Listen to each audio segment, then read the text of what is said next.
All right, so you said this is your 9th Harry Potter convention. I just threw out that number. I think it might be more than that. Oh, wow. But I've been at almost every single major Harry Potter event since 2006. Wow. So, yeah, there have been some WROCK festivals. There was something called WROCK that ran for 5 years. That was all 5 of those. I've been to every summer conference that they've had all around the country.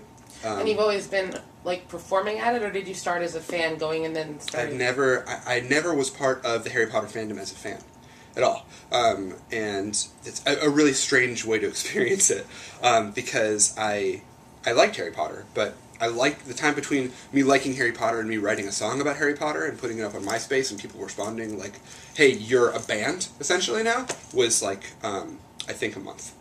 So wow. The amount of time that I was like even aware that there was a fandom, I don't think I was really even into it at that point. And I discovered that there was a fandom as like after I already started writing music. So like you read the books, you enjoyed it, and you like, let me put this out there. Yeah. And, okay. Well, I was lucky and unlucky in that I got into it very late. I didn't read Harry Potter until 2005. And I read it right after the 6th book came out, so I was able to just power through the first 6 books. And I missed out on all the cool summer of like waiting and all the like the book releases, which I'm sorry about. But on the flip side, I think I've made up for it by going to every Harry Potter event since then. You probably know way more about it now. Yeah. Well, so that was pretty cool for me. I kind of just dove right into it. So, but you've been a musician. How long have you been like writing your own music and stuff? Well, I was in a terrible metal band in high school, so if that counts. Wow. Yeah, I've been doing music for, gosh, I don't know, I guess about 10 years now, maybe 11 years. And the most serious aspect of that was the Remus Lupins, which was 7 years. So. Why did the Remus Lupins end? I just felt like it was time to kind of retire that moniker, and I've continued to make music, continued to do nerdy stuff, and I'm not even against really the concept of playing those songs, but the idea of the people who were in that band and the sort of arc of it had come to an end, and the 2 people who I'd really shared the most time with on it, the drummer and bassist for that band, had moved on, and they were ready to kind of let it go. And I haven't moved past the idea of being part of this fandom and being part of the sort of nerdy music community, but they did, and I didn't really want to be a band that just had movable and exchangeable pieces. Right. So I just sort of transitioned into releasing music under my own name and continuing in that new direction. Okay. I remember you had a video about what if Pottermore swords mean the wrong thing. Yes. Yeah. And you identify as a Gryffindor. Yeah. And Pottermore sorted you in Slytherin, is that right? No, Pottermore That's a rumor? I've heard that from like 10 different people at this convention. No. Here's the thing that happened. Okay. Is because I like to mess with people, I live tweeted my sorting. And I've put out 5 records about the Gryffindorness of everything I believe in. Like, I'm not shy about my beliefs about Slytherin House. I don't particularly like the things that... Aren't you friends with some Slytherins? I am friends with some Slytherins, and they always take pains to say, like, but I'm one of the good Slytherins. And, like, for me, that's like saying you shouldn't have to say, but I go against all the bad things that really embody that house. You're not in Slytherin. But, yeah, then you're not in Slytherin. You're like, well, I really value friendship. Sorry. Yeah, it's fine. So I do really like to mess with people, and so I live tweeted my Pottermore sorting.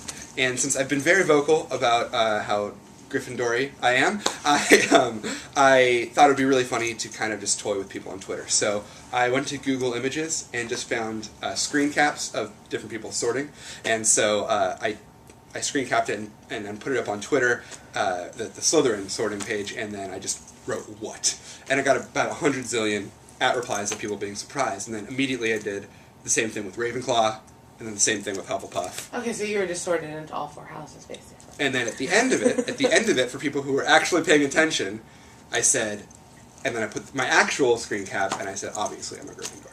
So it was like one of those things that it was sarcastic, but people didn't get all of it. Obviously. I would say that there is very, very little about me that is Slytherin, and that it is, if I were to say my largest fault, it is that I don't have enough Slytherin in me, but I'm not good at that kind of stuff. How serious did you take that test? Because I took like 45 minutes to get my sorting. Like, I really thought about the things. At the time, I thought it was going to be a very big deal, but I didn't really look, I think that you know yourself better than a 7-question quiz does. And if you think that you're something and really truly believe it, then that's what you are. You know what I mean? That's part of the beauty of fandom, is you get to decide how you interact with it.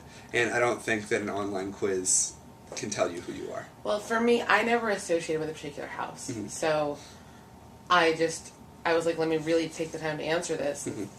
And I always was kind of like, well, Gryffindor's the good guys, like, right. So I'm a Gryffindor. But sure. And I got a choice. Really? You got a hat question, stall.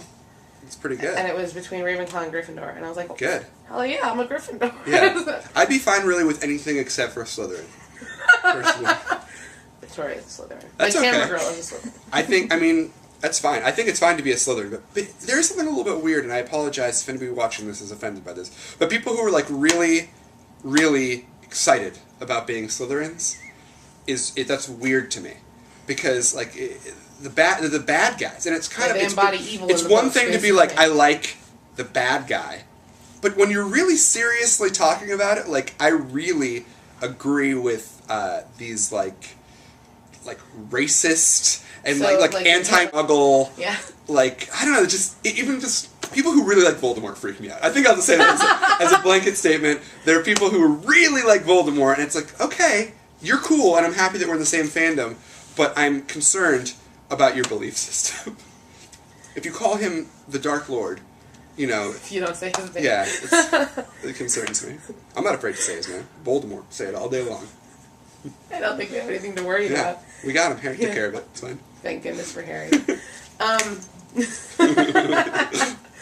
So you've branched out a little bit. I've heard you've done some Hunger Games stuff. Yeah, as I was saying earlier, I thought it was kind of cool to keep the nerdy music kind of growing. And I think we sort of broke down some barriers with WROCK and showed people that it was alright to write music about fandoms and nerdy things that you're interested in. And I sort of wanted to explore that a little bit, so I wrote a couple albums, a couple EPs about the Hunger Games, which I'm a huge fan of. I love those books, and I really enjoyed the movie that's out. And also about Doctor Who, which is one of my favorite TV shows. So I think there's a lot of... I think that's your phone. My phone is ringing in the couch. It's stuck in the couch. Look, I'm focused on this interview. You know what I mean? Like, the phone can hang out in the couch. Okay. They're going to be looking for you, and I've got you on It's fine. It's fine. I'll go. But the thing is, we're really missing my phone, my ringtone, which is Phantasmic from Disneyland, which is a great... God, we could go branch off into... We might have to, reschedule, a part 2 on Skype sometime. Yeah, so because we could be listening to that right now, if it were not just under the... Well, anyway. I did the college program at Disney World. So right, yeah. That's awesome. Definitely... They have Phantasmic at Disney World? Yes, at Hollywood Studios, right. not MGM anymore. Last summer in Orlando, after LeakyCon, I'd never been to Walt Disney World. I'm a huge Disney fan. And I mean, I go to literally, have been to Disneyland probably... I've been there once. Well, we gotta do something here. I've been there probably 40 times, this year. I love... this year. Yeah, no joke. I've been there a lot. I love it. And I'd never been to Disney World, and we had one day after LeakyCon, a free day in Orlando last year, and some fans had tweeted us and offered to get us in, and so we went, but the day after a con is always really crazy, the last day, and so we hemmed and hawed about whether we were going to go, and spent a lot of our time just messing around at the con, and then at 2 o'clock we decided, okay, we're going to go to Disney World now, and so we went at 2 o'clock, but we only had... I think 9 hours. And we're like, let's just do as much as we can. So we did 3 parks in 9 hours. It was insane. Oh, yeah.